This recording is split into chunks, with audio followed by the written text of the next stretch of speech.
So good morning, everyone. So we want to keep today low-key and informal. We are looking for your input as we start this process here in Connecticut. So you've heard this is part one of a three-part series. I'm going to talk a little bit about that.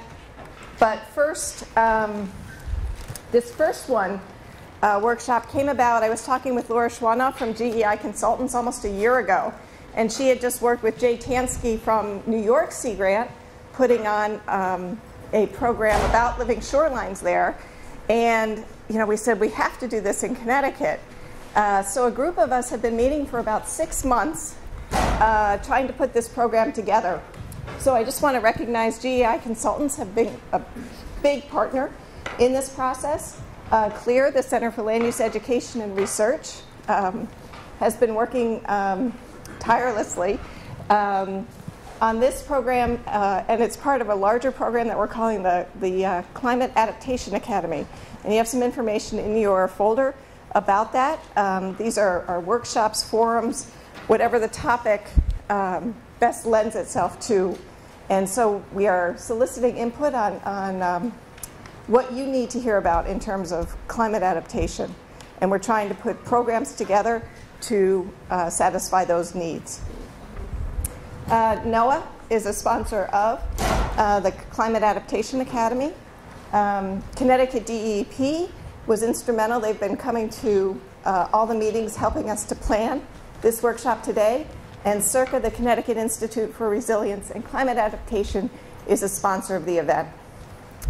One of the things that we realized was needed in the planning is a working definition of living shorelines for Connecticut. And so this is what we've come up with. It's a working definition. So again, if you see issues with it, or is something missing, does it not work? We went through, we looked at what all the other states were using, how they had defined it, as well as NOAA's definition. And that's what this is based on. And you do have this in your packet, so you don't have to try to read it all here. So keep this in mind. You're going to be hearing more about this later today. Along with this workshop, there's a NOAA CRESS grant. These are Sandy appropriations for climate resilience. Jim O'Donnell is the principal investigator on this grant. He's in the Department of Marine Sciences and the executive director of CIRCA. And there's quite a few of us in the room here who are involved in this grant. The shoreline change analysis, doing a more in-depth exploratory analysis of 2 4-mile stretches of the Connecticut shoreline. And those are the Connecticut River around Old Saybrook and Fenwick, and New Haven Harbor are the focus of this NOAA CRESS grant. You're going to be hearing about the shoreline change analysis from Kevin O'Brien later today. Looking at existing coastal protection, a lot of the Connecticut shoreline is hardened. So in terms of living shorelines, where are our opportunities? Looking at some of the modeling in terms of wave and wind energy, and there's 2 researchers from UConn who are looking at that.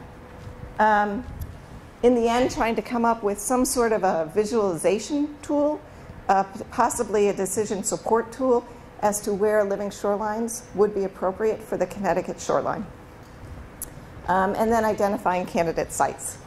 So just wanted to let you know that this grant is an ongoing process. We're almost 1 year into it. And in terms of the other 2 programs, we're looking for your input. So we said this is the first in a 3-part series. Some of the things that came up as we were meeting over the past couple of months, we realized there was just way too much to try to fit into one workshop. So today we're going to be covering a lot of information about living shorelines.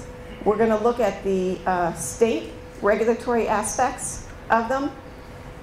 In the next workshop, Corey Rose from Army Corps of Engineers could not be here today, but she's expressed a great deal of interest in working with us to go through the federal regulatory process with living shorelines.